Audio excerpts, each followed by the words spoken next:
La corrupción le ha costado al Ecuador 70.000 millones de dólares, dice Lazo.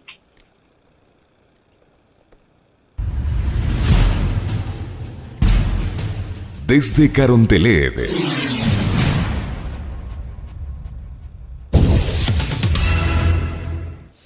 El presidente del Ecuador, Guillermo Lasso, aseguró este lunes que en la suscripción de un acuerdo con la ONU para combatir la corrupción, que este daño permanente y constante le ha costado al país 70.000 millones de dólares en los últimos 14 años. En el acto desarrollado en el Palacio Presidencial de Carondelet en Quito, el mandatario citó cifras de organismos internacionales que apuntan a que la corrupción le cuesta al mundo 400 billones de dólares cada año y defendió que ahí están los recursos que necesitamos. Yo sigo esperando que la señora fiscal actúe con la crudeza, la rudeza que se necesita.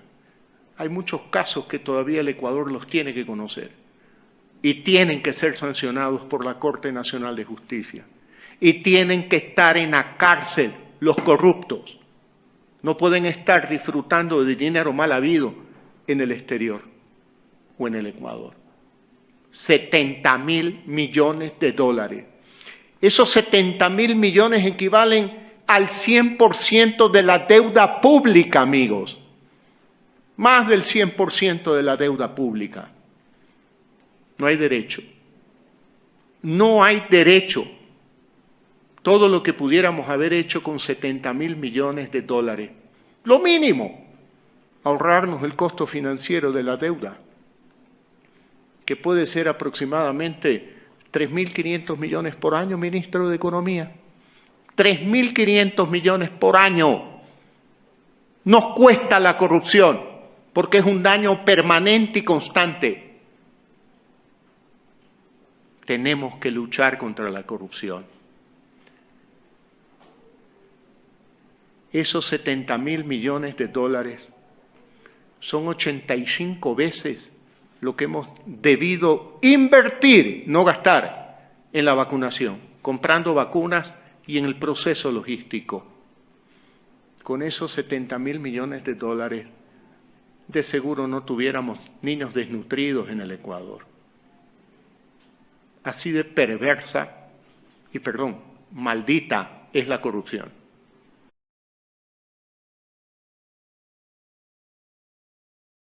Estos datos fueron publicados hace un año por la exsecretaria anticorrupción Dora Ordóñez, quien aseguró que la supuesta corrupción en la década del gobierno de Rafael Correa arrojaría unas cifras que organismos locales e internacionales estimaban entre 30.000 y 70.000 millones de dólares en perjuicios para el Estado. Sin embargo, recordemos que el Banco Interamericano de Desarrollo BID remitió inmediatamente una carta en donde le hacía notar que su entidad no ha publicado un informe de esa naturaleza. En Pichincha Opina, la palabra tiene Alexis Moncayo. Gracias, profe. 7 de la mañana con 10 minutos ya. Bueno, como a veces, a pesar de todo, a pesar del Ecuador, a pesar de ser de acá, uno quiere a rato ser medio optimista. Yo después del resultado electoral del 11 de abril decía, bueno, ojalá este cuento del Ecuador del encuentro se los lleve a la práctica y sigamos ya para adelante, ¿no? Porque fue bastante grosero, fue bastante aburrido, fue bastante negativo y fue parte de todo el desastre y del descalabro que provocó el inepto de Moreno haber pasado 4 años gobernando mirando siempre en el retrovisor. A mí me encanta esta analogía que alguna vez me la hizo mi buen amigo y colega el Andrés Reliche sobre el tema del retrovisor. Hagan ustedes el ejercicio de manejar 100 kilómetros mirando al retrovisor y yo estoy seguro que al kilómetro 1.5 se van a estresar, ¿no es cierto? Porque hay que mirar hacia adelante. O sea, si uno va en la carretera al frente de un volante, lo que tendrá que hacer es mirar hacia el frente, ver hacia el destino, ¿no? Pero acá 4 años pasamos mirando siempre el retrovisor y nos estrellamos múltiples veces. Y yo les decía que después del 11 de abril, haciéndome eco también del famoso relato este del Ecuador el encuentro, creía, pensaba, confiaba de que por fin, después de 4 años de haber pasado mirando al retrovisor, el Ecuador por fin iba a mirar hacia adelante. No porque yo haya tenido ningún tipo de expectativa en el presidente Lasso, en su gobierno o en su entorno, porque de hecho tenía 0 expectativas, y más ahora creo que sigo teniendo esas 0 expectativas. Y yo decía en ese entonces, ojalá y se cumpla este famoso cuento del Ecuador del encuentro. Y yo les decía a ustedes, si no me creen, pueden ir a buscar otra vez en el repositorio donde están todos nuestros archivos en video, ¿no? En nuestros canales digitales. Yo les decía en esa época que hasta en Lasso podría creer y confiar cuando hablaba del Ecuador del encuentro. Y fíjense ustedes que él en el discurso del 12 de abril, me parece que fue, y al siguiente día de haber, digamos, ratificado el resultado electoral, dijo: yo no vengo a gobernar un país con base en el odio, en la venganza, en la revancha o en la persecución, alguna cosa por el estilo, dijo. Bueno, hoy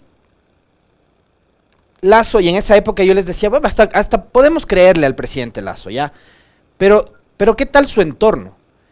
Ese entorno en el que está rodeado de oficiosos, asesores, consejeros, periodistas, medios de comunicación, que siguen pidiendo sangre, que siguen pidiendo venganza, que no tienen como expectativa el mirar hacia adelante, sin ir dejando en el pasado una estela de persecución.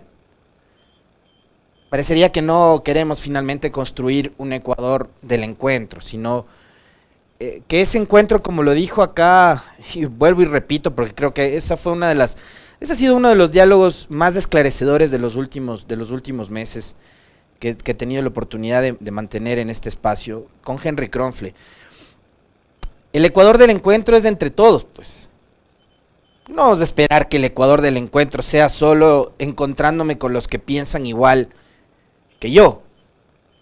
Tengo que encontrarme con los que piensan distinto, con los que no coinciden en la mayoría de mis opiniones, visiones, etcétera, ¿no?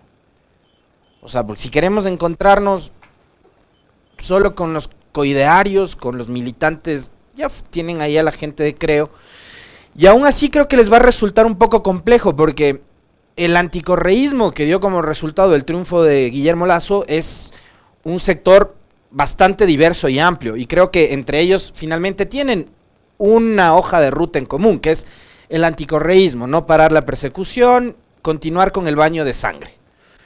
Eso es lo que buscan algunos, que en este país sigan corriendo ríos de sangre basándose en la persecución. Entonces, ese Guillermo Lasso del 12 de abril, que dice que no viene a perseguir a nadie, que no viene con una lista de perseguidos, difiere de este, que le pide a la fiscal crudeza y rudeza.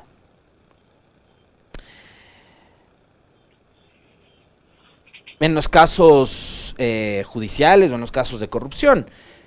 Pero, ya digamos, yo también a la fiscal o a la justicia en general lo que le pediría es una lucha implacable contra la corrupción, ¿ya? Pero contra todo tipo de corrupción. Y yo quisiera preguntarles a ustedes y preguntarle al presidente Lasso, si en esos 70,000 millones de dólares incluye también la corrupción privada. Por ejemplo, esa de las grandes empresas que evaden el pago de impuestos. Eso también es corrupción. No pagar impuestos es corrupción. Y ahora volvemos al cuento este de los 70,000 millones. Yo tengo en mente una entrevista en el espacio radial anterior en el que participaba, el de A Primera Hora, junto a Fabricio Vela, una entrevista que le hiciéramos a Polibio Córdoba, director de Sedatos. Él habló de 100.000 millones de dólares. Dijo que el correísmo durante los 10 años del gobierno de Correa se llevó 100.000 millones. Después vino el cuento de los 70.000, que hoy lo vuelve a repetir Guillermo Lasso. Recordarán ustedes que Elizabeth Cabezas, cuando fue presidenta de la Asamblea, yo lo tengo clarísimo porque fui cronista parlamentario durante muchos años, incluidos los meses en los que ella fue presidenta de la Asamblea después de haber logrado su designación de forma además bastante polémica, porque en el orden de sucesión no era a ella quien le correspondía ser presidenta de la Asamblea, sino a la señora Viviana Bonilla. Finalmente en la Asamblea y en la política en este país, como el otro día me decía una buena amiga, es posible absolutamente todo, y lograron que la señora Cabezas sea presidenta de la Asamblea. Ella dijo que la corrupción del correísmo se llevó 25.000 millones de dólares. Después llegó la señora Dora Ordóñez a la Secretaría Anticorrupción y dijo que fueron 2.000 millones de dólares. Presidente Lasso, búsquele a Cabezas, a Polibio Córdoba, a la señora Ordóñez y a todos los que hablan de la famosa corrupción. ¿Y saben qué? Pónganse de acuerdo. Fijen una misma cifra para que no estén echando números al azar de manera irresponsable. Como consejo eso le digo, ¿no? Reúnanse, encuéntrense y fijen una suma. Que ya no sean 70.000, 100.000, 2.000, 30.000, 25.000. Fijen una suma, ¿ya? Hasta para poder creerles. Lo otro, que a mí siempre me ha parecido absurdo, ridículo. ¿En dónde se pueden guardar 70.000 millones de dólares? Ustedes se han puesto a pensar. Yo ni siquiera sé cuántos billetes de 20 dólares, que son creo que los que más circulan, hay en $1 millón. ¿Ya? $1 millón yo no he visto ni en pintura. ¿Ya? No sé cuántos billetes son, cuántos fajos, etcétera. 70.000 millones, es tan fácil coger 70.000 millones de dólares y sacarlos de aquí. ¿En qué? ¿En aviones, en barcos, en cohetes? ¿Cómo se sacan 70.000 millones de dólares? Es tan difícil rastrear 70.000 millones de dólares para la justicia ecuatoriana que hasta el sol de hoy no ha podido recuperar un centavo de la famosa corrupción del correísmo.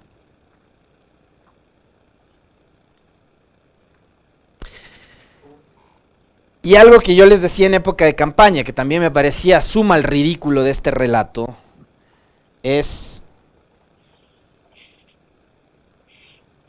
si se robaron 70.000 millones de dólares, ¿cómo carajo a Arauz y al correísmo se le ocurrió ir a buscar a los milicianos de estos del ELN en Colombia para pedirles 50.000 o 60.000 dólares para la campaña electoral? ¿No les parece a ustedes por lo menos absurdo, risible, ridículo? Bueno, a mí sí me parece ridículo, porque si se robaron 70.000 millones de dólares, 25.000, 100.000, 2.000, 3.000, 50.000 millones de dólares, ir a buscar a una guerrilla para pedirle 50.000 dólares para una campaña me parece que es ridículo. Pero hasta esas mentiras montaron en época de campaña. Entonces, por eso, sano consejo, pónganse de acuerdo. Para poder creerles alguna vez.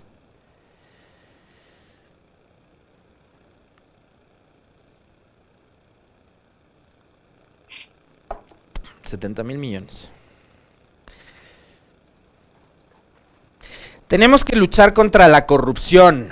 Los corruptos tienen que estar en la cárcel. Y ojo, una cosa que a mí me llama la atención de este audio, de este extracto del presidente Lasso, él habló de una corrupción que transcurrió en 14 años. De esos 14 años, 4 corresponden al gobierno de Moreno. ¿Saben quién fue el principal aliado del gobierno de Moreno? ¿Sí se acuerdan? Lasso. Lasso, que respaldó, por ejemplo, la consulta popular de febrero del 2018. Lasso, que dijo que María Paula Romo era su enlace político con el gobierno de Moreno. Lasso, que reconoció que el giro ideológico y político que tuvo Moreno era digno de aplaudir. ¿Saben quién respaldó a Moreno? El bloque de Creo,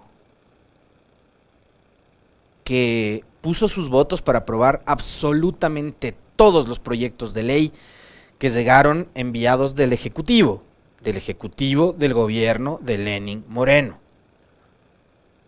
Y yo le citaba lo de María Paula Romo. María Paula Romo es señalada por, además, los propios involucrados en el famoso reparto de la Asamblea, Daniel Mendoza, entre otros tantos, como la gestora del reparto. Y en ese reparto estaban empresas públicas, hospitales además en medio de una crisis sanitaria que nos ha costado miles de vidas, corrupción. Entonces, entre esos corruptos que deberían estar presos, presidente Lasso, están los que fueron integrantes del gobierno de Moreno que usted respaldó. La ministra Romo, de quien dijo usted en varias ocasiones que era una excelente y extraordinaria ministra. Yo recuerdo haberle preguntado en una de las últimas entrevistas que le hiciera a Guillermo Lasso con Fabricio, ¿qué ministros del gabinete sostendría Lasso? Y él dijo que María Paula Romo y Richard Martínez. No me lo contaron. Yo le pregunté y esa fue su respuesta. Dijo que él sostendría a María Paula Romo y a Richard Martínez. Bueno, le pregunto, ¿María Paula Romo debería regresar al país y estar en la cárcel por corrupta? Lenín Moreno, que hoy se fue a Miami, a vista y paciencia de todo el mundo, ¿también debería estar en la cárcel por corrupto, presidente Lasso? Uno de los tantos episodios en los que Guillermo Lasso respaldó al gobierno de Moreno, ¿saben cuál fue también? El de octubre del 2019, en donde en una entrevista en uno de los más grandes canales de televisión, Guillermo Lasso decía que al gobierno de Moreno y a la fuerza pública, policías y militares, les faltaba lo mismo que le reclama la fiscal: rudeza y crudeza. Es decir, para Guillermo Lasso estaba muy bien la represión de aquellos días de octubre en contra de los manifestantes en las calles. De esos manifestantes y de ese movimiento indígena que en la época del correísmo él decía que respaldaba. Días atrás circuló un video en redes sociales, no sé si ustedes tuvieron la oportunidad de ver, en donde Guillermo Lasso decía que respaldaba la rebelión del pueblo indígena en contra del tirano. De locos, ¿no? Y la joya de la corona es el cierre de la nota que daba lectura el profe. ¿Saben por qué? Porque el Banco Interamericano de Desarrollo, ese banco de donde es vicepresidente Richard Martínez, remitió una carta desmintiendo la famosa teoría del robo de los 70,000 millones de dólares. Son los mismos asesores que tenía Moreno, los que tiene hoy usted, presidente Lasso. Le pasan las mismas líneas, los mismos argumentos. Repite las mismas mentiras.